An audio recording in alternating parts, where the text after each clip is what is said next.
एक Chinese fighter जिसे दुनिया का कोई भी इंसान नहीं हरा पाया। और आज हम एक्सप्लेन करने वाले हैं एक चाइनीज मूवी, फियरलेस। दोस्तों, कहानी की शुरुआत होती है एक बच्चे से जिसका नाम था हुओ।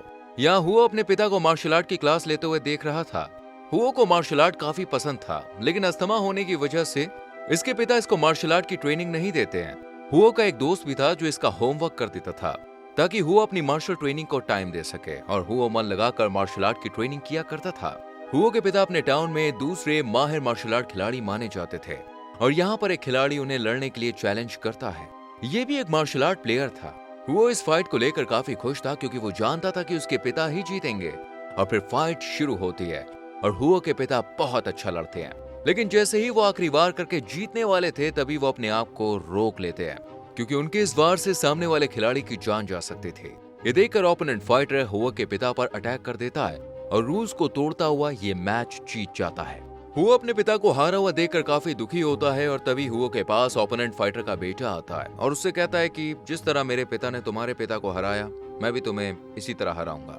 इस चैलेंज को सुनकर हुओ लड़ने के लिए तैयार हो जाता है और दोनों में मुकाबला शुरू होता है, और अपने पिता की तरह हुओ भी इससे हार जाता है। इस हार से हुओ काफी डिस्टर्ब था, इसलिए वो अपने दोस्तों के साथ लाइब्रेरी में जाता है और वहां से मार्शल आर्ट सीखने की एक किताब लेकर आता है, और फिर इसकी मदद से दिन रात प्रैक्टिस करता है। काफी दिन की मेहनत के बाद हुओ लड़ने के लिए तैयार हो जाता है और अपने पुराने दुश्मन को दोबारा से चैलेंज कर उसे इस बार हरा देता है।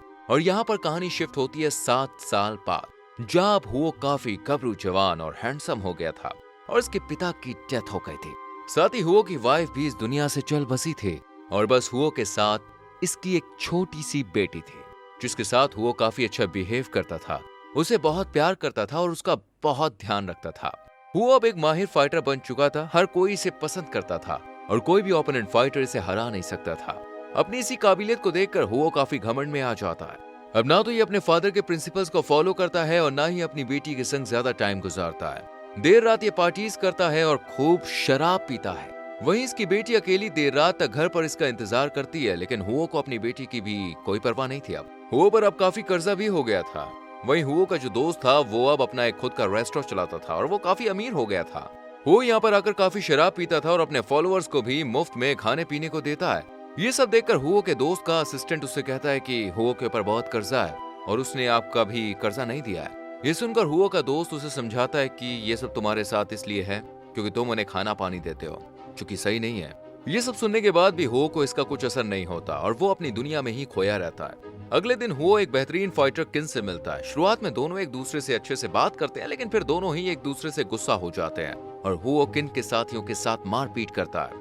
वहीं किन भी अपना बदला लेने के लिए हुओ के एक फॉलोअर को मारता है, और ये देखकर हुओ उसी रेस्टोरेंट में जाता है जहाँ किन अपनी फैमिली के साथ बर्थडे मना रहा था। यहाँ हुओ किन से लड़ने की कोशिश करता है, पर किन कहता है कि अभी मैं तुमसे लड़ना नहीं चाहता। हुओ का दोस्त भी उसे समझाता है, जिससे हुओ गुस्सा हो जाता है और अपने दोस्त के साथ रिश्ता खत्म कर देता है, और हुओ किन से लड़ने के लिए तैयार हो जाता है। ये देखकर सब लोग यहाँ से भाग जाते हैं और किन हुओ से मुकाबला करता है। क्योंकि हुओ काफी गुस्से में था, इसलिए वो किन पर जरा भी रहम नहीं करता और बेरहमी से उसके चेस्ट पर पंच मारकर उसे मार डालता है। जब हुओ अपने घर पर आता है तो देखता है कि इसकी मदर की मौत हो चुकी है। ये देखकर हुओ समझ जाता है कि ये काम किन के साथियों का है, और तभी ये अपनी बेटी को देखने के लिए उसके कमरे में जाता है जहाँ इसकी बेटी भी मर चुकी थी। इसी बीच यहाँ पर किन के आदमी आते हैं और हुओ से कहते हैं कि किन ने तुम्हारे आदमी को इसलिए मारा था क्योंकि उसने उसकी वाइफ के साथ मिसबिहेव किया था। ये सुनकर हुओ बहुत दुखी होता है क्योंकि किन ने तो अपनी वाइफ को बचाने के लिए उसके साथी को मारा था, लेकिन हुओ ने तो बिना गलती के ही उसे मार डाला। इसी अफसोस में हुओ पूरी तरह से टूट चुका था और अब वो एक शिप में जाकर बैठ जाता है और तय करता है कि ये शिप जहां भी जाएगा वो वहीं चला जाएगा। वो 6 महीने तक ऐसे ही भटकता रहता है और एक दिन अपनी जिंदगी से तंग आकर ये नदी में कूद जाने की कोशिश करता है, लेकिन एक ट्राइब के लोग यहाँ आकर इसे बचा लेते हैं और अपने इलाके में ले जाकर इसकी देखभाल करते हैं। होश में आने के बाद हुओ पूरी तरह से डिप्रेशन में था और ये किसी से बात भी नहीं करता है। ऐसे में मून नाम की एक ब्लाइंड लेडी इसके पास आकर इसे संभालती है और इसका काफी ख्याल रखती है। एक दिन मून हुओ को लेकर नदी के पास जाती है जब हुओ बिल्कुल नॉर्मल हो गया था। मून हुओ के बाल काटकर उसे साफ सुथरा करती है और हुओ भी इस ट्राइब का मेंबर बन जाता है। हुओ और मून एक दूसरे के काफी करीब आ गए थे। अब एक दिन इस कबीले के बच्चे दूसरे कबीले के बच्चों की कार चुरा कर ले आते हैं। ये देखकर बच्चों की दादी और मून दूसरे कबीले वालों से जाकर माफी मांगती है। लेकिन ये लोग कहते हैं कि इसकी सजा तो मिल के ही रहेगी। ये सुनकर हुओ इस सजा को बच्चों की जगह खुद ले लेता है। ये देखकर दूसरा आदमी कहता है कि तुम्हें मेरे साथ लड़ना है और दोनों के बीच फाइट शुरू हो जाती है।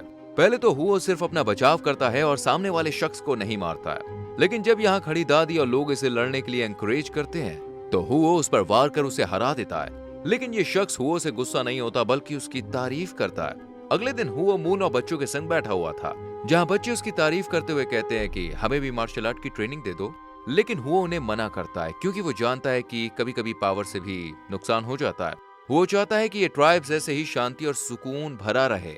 एक दिन मून हुओ को लेकर अपने पेरेंट्स की कब्र पर जाती है। ये देखकर हुओ को भी अपने पेरेंट्स की याद आती है और वो तय करता है कि वो गांव वापस अपने पेरेंट्स की कब्र पर जाएगा।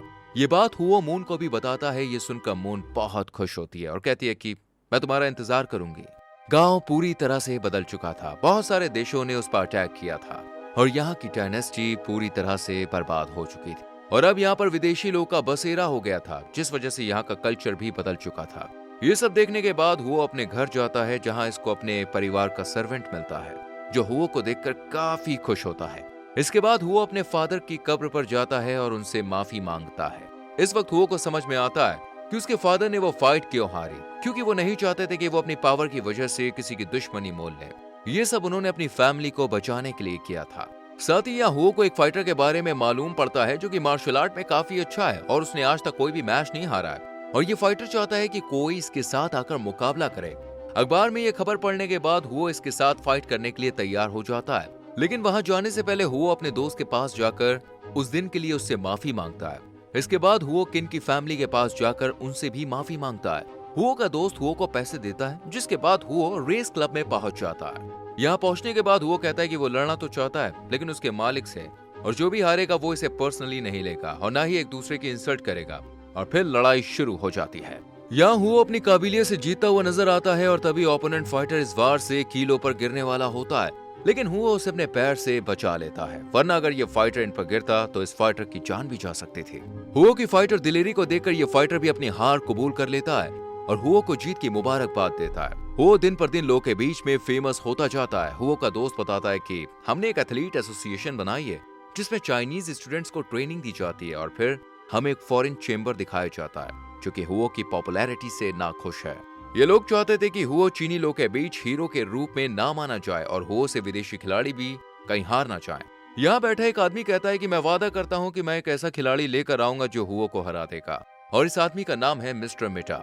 मिस्टर मिटा हुओ के पास जाकर उसे एक मैच के लिए राजी कर लेता है। हुओ भी अपने ओपोनेंट से मिलता है जो कि एक अच्छा स्पोर्ट्समैन था और फिर फाइट का दिन आ जाता है। हुओ के सामने 3 फाइटर आते हैं जिन्हें हुओ हरा कर एक तरफ कर देता है और फिर मेन ओपोनेंट आता है जो कहता है कि अगर तुम चाहो तो हम इस मैच को शेड्यूल कर सकते हैं। हुओ भी इस पर राजी हो जाता है और दोनों अपनी पसंद के हथियारों के साथ लड़ना शुरू कर देते हैं।